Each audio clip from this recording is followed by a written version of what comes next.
Hello guys, welcome to GJverse. This is me GJ. കൊച്ചിയിൽ ഭയങ്കരമായ മഴയാണ് കേട്ടോ. അപ്പോൾ മഴയുടെ ഇടയിൽ കൂടെ ഒരു ഇടിവെട്ട് പോലൊരു പടം വന്നാലോ? അത്തരത്തിലൊരു ഇടിവെട്ട് പടമാണ് ടർബോ. ഇന്ന് ഭയങ്കര മഴയുണ്ട്, കറണ്ട് ഇല്ലാത്തതുകൊണ്ടും ഞാനിങ്ങനെ ടെറസിൽ കയറി നിന്നാണ് ഷൂട്ട് ചെയ്യുന്നത്. കാണാമല്ലോ ബാക്ക്ഗ്രൗണ്ടിൽ നല്ല മഴ പെയ്ത് ഇപ്പോൾ തുറന്നിട്ടുണ്ട്, എന്നാലും ഇവിടെ ഒന്നും കറണ്ടില്ല. സോ റൂമിൽ ഇരുന്ന് ഷൂട്ട് ചെയ്യാൻ വഴിയില്ല. ബാക്ക്ഗ്രൗണ്ട് നോയ്സുകൾ ക്ഷമിക്കുക. സോ എന്തായാലും ഞാൻ ടർബോയുടെ റിവ്യൂയിലേക്ക് കിടക്കാം. ടർബോ മലയാളത്തിൽ നമ്മൾ കുറച്ച് നാളായിട്ടൊരു നാടൻ അടിപ്പടം കണ്ടിട്ട്, കടുവ എന്ന് പറഞ്ഞ സിനിമ ഇറങ്ങുന്ന സമയത്ത് പൃഥ്വിരാജ് പറഞ്ഞിരുന്നു നമ്മൾ ഒരു നാടൻ അടിപ്പടമാണ് പുറത്തേക്ക് വിടുന്നതെന്ന് പറഞ്ഞ്. അത്തരത്തിലൊരു നാടൻ അടിപ്പടമാണ് നമ്മൾ ടർബോ.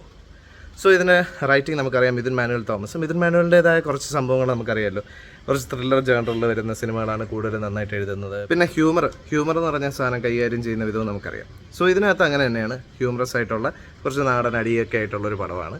രസമായിട്ട് അങ്ങനെ പോകും, നമുക്കിങ്ങനെ കണ്ടിരിക്കാൻ ബോറടിക്കത്തൊന്നുമില്ല, അങ്ങനത്തെ ഒരു പടമാണ്.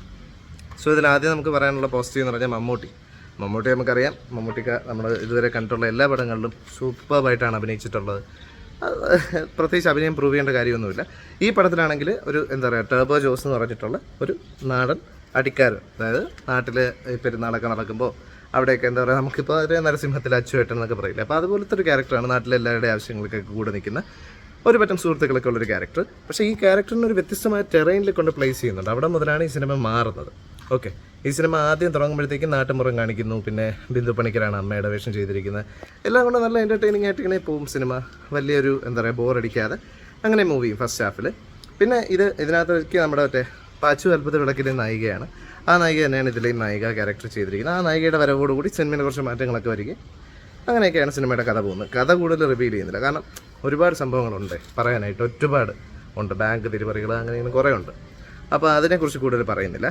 പിന്നെ വൈശാഖിൻ്റെ ഡയറക്ഷൻ. വൈശാഖിൻ്റെ സ്ഥിരമായിട്ടുള്ളൊരു ടെംപ്ലേറ്റ് ഉണ്ടല്ലോ ആക്ഷൻ പടം എടുക്കുമ്പോഴത്തേക്ക്. ഇപ്പോൾ പുലിമുരുകനാണെങ്കിലും നമുക്കിപ്പോൾ മോൺസ്റ്റർ ആണെങ്കിലും എല്ലാത്തിലും ഒരു സ്ഥിരമായിട്ടൊരു ടെംപ്ലേറ്റ് ഉണ്ട്. ക്ലൈമാക്സ് ഒരു ഭയങ്കര സ്ഥലത്ത് കിടക്കുക, അതിന് മുമ്പ് വില്ലൻ്റേതായ ഒരു സെറ്റപ്പ് കാണിക്കുക എന്നൊക്കെ പറഞ്ഞിട്ട് അങ്ങനെ ആ ഒരു സെറ്റപ്പ് അതേ പരിപാടി തന്നെയാണ് ഇവിടെയും വന്നിരിക്കുന്നത്. പിന്നെ ഇതിൽ വില്ലൻ ക്യാരക്ടർ ചെയ്തിരിക്കുന്ന എല്ലാവർക്കും അറിയാമല്ലോ, ഇവിടെ തകർത്തിട്ടുണ്ട്. അദ്ദേഹത്തിൻ്റെ എന്താ പറയുക, ആ ഒരു സ്ക്രീൻ പ്രസൻസും സ്വാഗും, ചെറിയൊരു ശരീരം വെച്ചിട്ട് നമ്മളങ്ങ് വിശ്വസിപ്പിക്കും ഇതേ ഒരു കൊടൂര വില്ലനാണെന്നുള്ള രീതിയിലൊക്കെ. പിന്നെ സിനിമയിൽ കുറച്ച് സർപ്രൈസ് എലമെൻറ്റ്സ് ഉണ്ട്, അത് സിനിമ കണ്ട് തന്നെ മനസ്സിലാക്കണം. എന്തായാലും ഉറപ്പായിട്ട് ടർബോയ്ക്ക് ഒരു സെക്കൻഡ് പാർട്ട് വരും എന്ന് തന്നെയാണ് വിശ്വസിക്കുന്നത്. മമ്മൂട്ടി നന്നായിട്ട് ആക്ഷൻ ചെയ്തിട്ടുണ്ട്. ഇനി അടുത്ത മമ്മൂട്ടിയുടെ ആക്ഷനെ കുറിച്ച് പറയണം. കാരണം ഈ ഒരു പ്രായത്തിൽ പുള്ളി നല്ല രീതിയിൽ ആക്ഷൻ ചെയ്തിട്ടുണ്ട്. സാധാരണ കണ്ടുവരുന്ന രീതിയിലുള്ളൊരു ആക്ഷനല്ല. സാധാരണ മമ്മൂട്ടി പടങ്ങൾ നമ്മൾ കണ്ടില്ല, ഇങ്ങനെ തൂക്കിയിട്ട് മറ്റേ കയറ് തൂക്കിയിട്ട് അടിയൊക്കെ.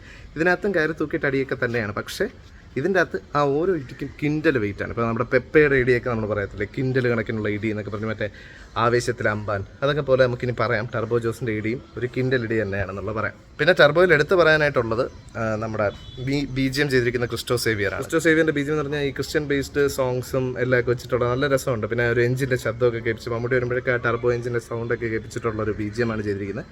സോ BGM വർക്ക്സും കൊള്ളാം. സോ മൊത്തത്തിൽ പറയുകയാണെങ്കിൽ ടർബോ എന്ന് പറയുന്നത് ഒരു വൺ ടൈം വാച്ചബിൾ ആയിട്ടുള്ളൊരു ആക്ഷൻ കോമഡി മൂവിയാണ്. പക്ഷേ ആടിൻ്റെ അത്രയും കോമഡി ഉണ്ടാകുന്ന പറഞ്ഞാൽ അത്രയും കോമഡി ഇല്ല. പക്ഷേ ആക്ഷൻ ഇഷ്ടം പോലെ ഉണ്ട്. ആക്ഷന് പ്രാധാന്യം നൽകി വൈശാഖ് ഡയറക്റ്റ് ചെയ്തിട്ടിരിക്കുന്ന മിഥുൻ മേനോൻ്റെ റൈറ്റിങ്ങിൽ വന്നിരിക്കുന്ന പടമാണ്. എല്ലാവർക്കും മമ്മൂട്ടി ഫാൻസിന് ഉറപ്പായിട്ടും ആഘോഷിക്കാനുള്ള സാധനങ്ങളുണ്ട്. സ്ലോ മോഷൻ ഉണ്ട്, പിന്നെ റോബോട്ടിക് ക്യാം യൂസ് ചെയ്തിട്ടുണ്ടെന്ന് തോന്നുന്നില്ല. അത്തരം ഒരു ഫൈറ്റ്സ് അല്ല, പക്ഷേ കിൻഡലിടിയാണ്, നാടനടി കിൻഡലിടി. പിന്നെ സാധാരണയായിട്ട് കണ്ടുവരാത്ത കുറേ ടൂൾസൊക്കെ ഉപയോഗിച്ചിട്ടുള്ള അടി, മറ്റേ ചെയിൻസോ, ഹാമർ, അങ്ങനെയൊക്കെ. പിന്നെ കുറച്ച് മാർവൽ റെഫറൻസ് ഉണ്ട്. ഇപ്പോൾ എനിക്ക് തോന്നുന്നു മിഥുൻ മാനുവൽ ഒരു പാറ്റേൺ ആയിട്ട് കൊണ്ടുവരാൻ തോന്നുന്നു. മറ്റേ സിനിമയിൽ ജോൺ വിക്കിൻ്റെ റെഫറൻസ് ഉണ്ടായിരുന്നു, ഗരുഡൻ എന്ന് പറഞ്ഞ സിനിമയിൽ. ഇപ്പോൾ ഇതിലൊരു മാർവൽ റെഫറൻസ് ഉണ്ട്. സോ അതൊക്കെ ഒരു എൻ്റർടൈനിങ് ആണ്. അത്തരം മാർവൽ മൂവീസൊക്കെ കാണുന്നവർക്ക് ലിങ്ക് ചെയ്യാൻ പറ്റുന്ന സംഭവമാണ്. പിന്നെ ടർബോ ജോസിൻ്റെ ഒരു ഡ്രസ്സിങ്ങും ഹെയർ സ്റ്റൈലും ഒക്കെ കൊള്ളാം. കാരണം ഇതിനകത്തൊരു സ്ഥലത്തും ടർബോ ജോസിൻ്റെ പ്രായം എന്തെന്നോ അങ്ങനെയൊന്നും വ്യക്തമാക്കുന്നില്ല.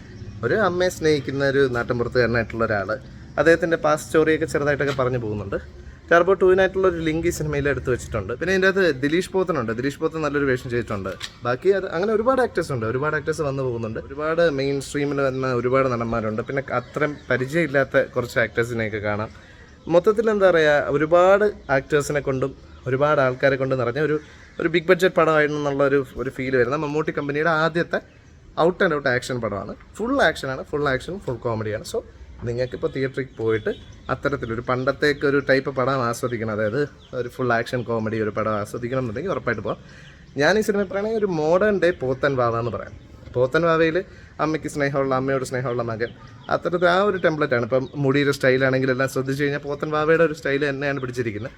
സോ എനിക്ക് അങ്ങനെയാണ് മോഡേൺ ഡേ പോത്തൻ വാവ എന്ന് പറയാം. പക്ഷേ ടർബോ ജോസ് ഉറപ്പായിട്ട് നിങ്ങളെ നിരാശപ്പെടുത്തില്ല, എൻ്റർടൈൻ ചെയ്യിക്കും, ഉറപ്പായിട്ട് എൻ്റർടൈൻ ചെയ്യിക്കും. നല്ല രീതിയിലുള്ള ഫൈറ്റ്സും സ്ലോ മോഷൻസും സീക്വൻസും എല്ലാം ഉണ്ട്. സോ എല്ലാവരും ഒന്ന് തിയേറ്ററിൽ പോയി താല്പര്യം ഉണ്ടെങ്കിൽ കണ്ടുവെക്കുക. മമ്മൂട്ടി ഫാൻസിന് ഉറപ്പായിട്ടും ആഘോഷിക്കാനുള്ള വകയാണ്. പിന്നെ പഴയ സിനിമകൾ ഇഷ്ടപ്പെടുന്നവർക്കും പഴയ ഒരു ടെംപ്ലേറ്റ് വരുന്ന വൈശാഖിൻ്റെ സ്ഥിരം ടെംപ്ലേറ്റ് മൂവീസ് ഇഷ്ടപ്പെടുന്നവർക്കും ഈ സിനിമ ഇഷ്ടപ്പെടും. സോ നിങ്ങൾ കണ്ടുവെക്കുക. ഞാൻ പേഴ്സണലി കൊടുക്കുന്ന റേറ്റിംഗ് 3/5 ആണ്. 3 എന്ന് പറഞ്ഞാൽ തന്നെ ഇത്രയും നന്നായിട്ട് ആക്ഷൻ കൈകാര്യം ചെയ്തിട്ടുണ്ട്, അതുകൊണ്ട് തന്നെയാണ് 3 കൊടുത്തിരിക്കുന്നത്. സോ എല്ലാവരും കണ്ടിട്ട് അഭിപ്രായങ്ങളൊക്കെ പറയുക. ഈ വീഡിയോ ഇഷ്ടമായെങ്കിൽ ലൈക്ക് ചെയ്യുക. GJVS എന്ന് പറഞ്ഞ എൻ്റെ ഈ ചാനൽ ഒന്ന് സബ്സ്ക്രൈബ് ചെയ്യുക. പിന്നെ ഫ്രണ്ട്സിന് എല്ലാവർക്കും ഫാമിലിക്ക് എല്ലാവർക്കും ഈ വീഡിയോ ഒന്ന് ഷെയർ ചെയ്യുക. Thank you. ബൈ.